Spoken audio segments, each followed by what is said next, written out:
Esta semana, el narcotraficante más mediático de los últimos años, Joaquín El Chapo Guzmán, fue condenado por un tribunal americano a pasar el resto de su vida en prisión. El líder del cártel de Sinaloa estará encerrado en una de las prisiones de máxima seguridad de los Estados Unidos después de que escapara de una prisión mexicana. A su salida del juzgado denunció la injusticia del proceso judicial y la tortura psicológica que se le ha aplicado. El Chapo nació en La Tuna, México, el 4 de abril de 1954. Sus inicios en el mundo del narcotráfico se remontan a los años 80, cuando comenzó a trabajar con Miguel Ángel Félix Gallardo, El Padrino, famoso por ser el mayor traficante de cocaína de México. Después de caer preso El Padrino, se dividió el cartel de Guadalajara, creándose en Baja California el cartel de Tijuana y en Culiacán el cartel de Sinaloa, dirigido por Guzmán. Ambas bandas, Tijuana y Sinaloa, desarrollaron una de las rivalidades más importantes en la historia de los cárteles mexicanos. El 24 de mayo de 1993 quedó grabado en la memoria popular por el tiroteo que protagonizaron ambos grupos criminales en el aeropuerto de Guadalajara. Aún con la rivalidad en México, el cártel de Guzmán se convirtió en el número 1 del país por sus conexiones internacionales. Compra las metanfetaminas a grupos delictivos de Asia y la cocaína a grupos de Colombia como el Cartel del Golfo, las FARC y el EPL. Actualmente el grupo controla casi todo el tráfico de heroína, cocaína, metanfetamina y marihuana en la frontera de Estados Unidos. En 1993 fue detenido en Guatemala y deportado a México. Permaneció 9 años hasta 2001, cuando se escapó dentro de un carrito de lavandería. Las investigaciones arrojaron que el narco había contado con 71 colaboradores, de los cuales 15 eran funcionarios. En 2008 Estados Unidos lanzó una orden de captura contra el narcotraficante. En 2014 volvió a ser capturado por la Marina de México en Sinaloa, en una operación en la que participó la DEA. El 11 de julio de 2015, volvió a fugarse del penal donde se encontraba y la noticia lo llevó a la fama internacional. No fue hasta el 8 de enero de 2016 cuando el presidente de México, Enrique Peña Nieto, informó de su captura. Desde entonces el narcotraficante entró en el proceso de extradición a Estados Unidos por narcotráfico. Durante el juicio saltaron diversos delitos en 300.000 páginas de sumario y algunos testigos fueron detenidos por relación con la organización que la DEA considera una de las principales amenazas de Estados Unidos. El 17 de julio fue condenado a pasar el resto de su vida en la cárcel por narcotráfico, más 30 años por violencia con armas y 20 por lavado de dinero. Forbes estima su fortuna en cerca de $1.000 millones, por lo que no entraría entre los más ricos del mundo, pero sí entre los más influyentes por su poder mediático, encontrándose sobre personalidades como el presidente de Apple. El patrón del mal. Pablo Emilio Escobar Gaviria, el capo, el patrón, el zar de la cocaína, el duro o el patrón del mal, nació en Río Negro, cerca de Medellín, Colombia. Fue fundador y máximo líder del cartel de Medellín, quizás el más famoso de la historia. Durante los 80 monopolizó el 80% de la producción, procesamiento, venta y distribución de la cocaína a nivel mundial. El imperio que creó fue tan desproporcionado que Forbes lo incluyó entre los hombres más ricos del mundo 7 años seguidos. Su fortuna rondó entre los 25.000 y 30.000 millones de dólares.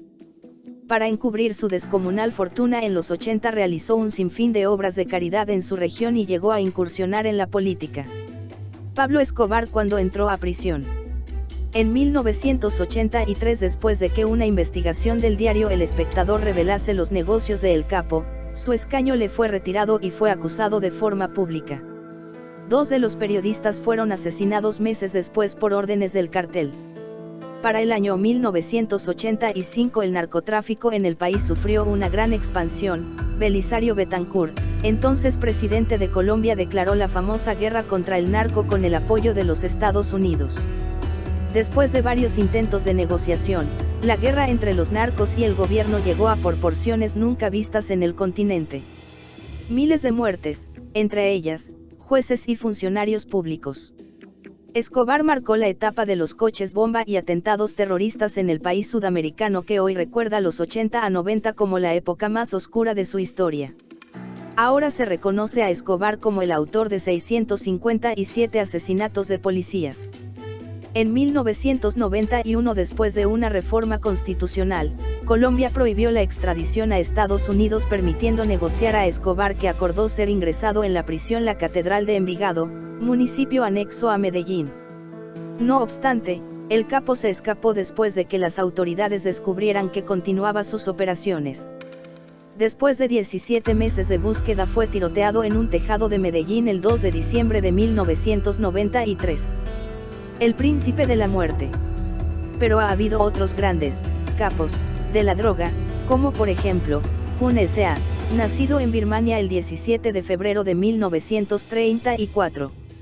En el momento cumbre de su notoriedad mundial, Kun S.A. presidió todo un imperio de narcotráfico forjado en la jungla y completado con televisión por satélite, escuelas y misiles tierra-aire en la región del Triángulo de Oro, donde confluyen las fronteras de Birmania, Laos y Tailandia.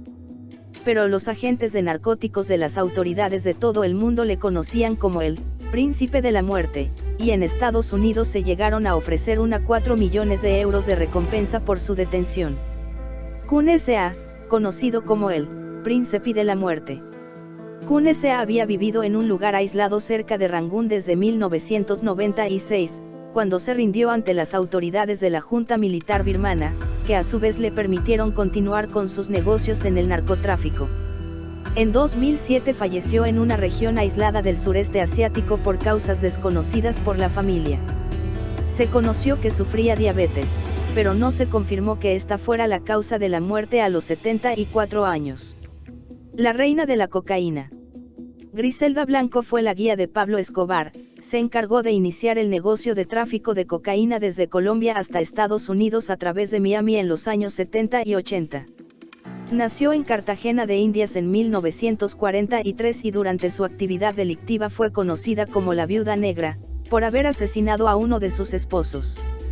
En 1975 fue acusada con cargos federales por conspiración con drogas, junto a 30 subordinados, en el que se convirtió en el mayor caso de narcotráfico de la historia para ese momento. No obstante, antes de su detención huyó a Colombia. Griselda Blanco. Se le ha relacionado con los Cocaine Cowboys Wars, los casos de violencia armada por el tráfico de cocaína que azotaron Miami en los años 70. Fue detenida y pasó 20 años en la cárcel por asesinato de los narcos cubanos Alfredo y Grisel Lorenzo y del menor Johnny Castro. En 2004, después de un periodo de libertad, fue detenida y deportada a Colombia. En Colombia se mantuvo escondida hasta que el 3 de diciembre de 2011 recibió en una carnicería 10 tiros de un motorista que se había estacionado enfrente. El asesino desapareció y la madrina de la cocaína murió a sus 69 años. La narcocleptocracia del Carapiña. Manuel Antonio Noriega nació en Panamá el 11 de febrero de 1934. Fue un narco y dictador panameño que mantuvo el poder hasta que Estados Unidos invadió el Istmo y lo depuso por sus conexiones con los narcos. La corrupción bajo su mandato llegó a tal punto que un subcomité del Senado estadounidense aseguró que Noriega creó la primera narcocleptocracia del hemisferio, y se refirió a él como el mejor ejemplo reciente de cómo un líder extranjero puede manipular a Estados Unidos en contra de sus intereses. Noriega durante su régimen. Criado en el duro barrio capitalino de San Felipe, muy cerca de la zona del Canal controlada entonces por Estados Unidos, Noriega fue criado por unos amigos de la familia. El joven mulato, apodado Cara de Piña, por un severo acné juvenil que le dejó la cara plagada de cicatrices, era pobre pero astuto. Con ayuda de un hermanastro se unió a los militares y logró graduarse en la Escuela de las Américas de Estados Unidos, considerada por grupos de derechos humanos como una escuela de dictadores. Su experiencia creciendo en las calles y un carácter despiadado, según sus allegados, le dieron una inclinación temprana hacia las operaciones de guerra psicológica. Ávido lector de líderes asiáticos, desde Mao Zedong a Ho Chi Minh, pasando por el mongol del siglo XIII Gengis Khan, Noriega entró en los pasillos oscuros del poder cuando fue nombrado jefe de inteligencia militar por Omar Torrijos, quien dio un golpe de estado en 1968. A principio de la década de 1970, Noriega comenzó a colaborar a sueldo con la CIA, permitiendo instalar puestos de escucha en Panamá y utilizar al país como base para ayudar a las fuerzas proestadounidenses contra las guerrillas izquierdistas en El Salvador y Nicaragua. Noriega utilizó esa información para manipular tanto a sus jefes panameños como estadounidenses para su propio beneficio, que incluía impulsar un floreciente negocio del narcotráfico. Noriega se convirtió en gobernante de facto de Panamá en 1983, 2 años después de la muerte de Torrijos en un accidente de helicóptero.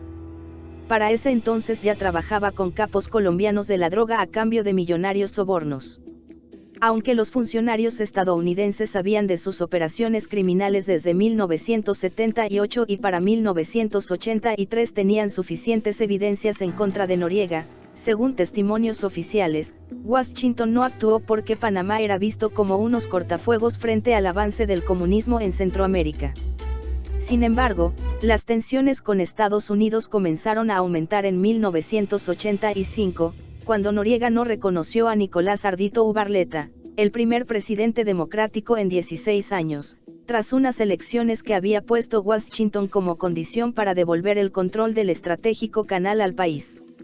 Estaba nadando con un montón de tiburones, dijo Richard Caster, coautor de En tiempos de tiranos, sobre las dictaduras militares panameñas. Llegó al punto donde sus actividades como representante de los carteles del narcotráfico entraron en conflicto con sus actividades como hombre de Estados Unidos, señaló. Entre 1970 y 1987, Noriega apareció en 80 archivos distintos de la Agencia de Control de Drogas de Estados Unidos, DEA, por sus siglas en inglés. Pero hasta 8 semanas antes de que Noriega fuera imputado, la agencia todavía decía que no había pruebas suficientes en su contra. En febrero de 1988, Noriega fue finalmente imputado con cargos federales por tráfico de cocaína y blanqueo de dinero y el Congreso de Estados Unidos impuso sanciones económicas a Panamá para incrementar la presión. Sin embargo, Noriega se resistió a dimitir y en diciembre de 1989, la Asamblea Nacional lo nombró máximo líder, y declaró a Estados Unidos y Panamá en estado de guerra. El 20 de diciembre de ese año, tropas estadounidenses invadieron Panamá en la operación Causa Justa, atacando los cuarteles del ejército y peinando la ciudad para encontrar a Noriega, quien se había refugiado en la Embajada del Vaticano, que fue sitiado hasta que las tropas pudieron detener al dictador. En 1992, Noriega fue sentenciado a 40 años de prisión por un tribunal de Florida. En 2010 fue extraditado a Francia, donde había sido condenado por lavado de dinero. En sus memorias escritas en prisión, Noriega se describió a sí mismo como un héroe nacionalista y dijo que la invasión se debió a su negativa a seguir a pies juntillas las órdenes de Estados Unidos en América Central. Todo lo que se hizo en la República de Panamá bajo mi comando era conocido por Estados Unidos, dijo en prisión. Más información en el blog del narco.com.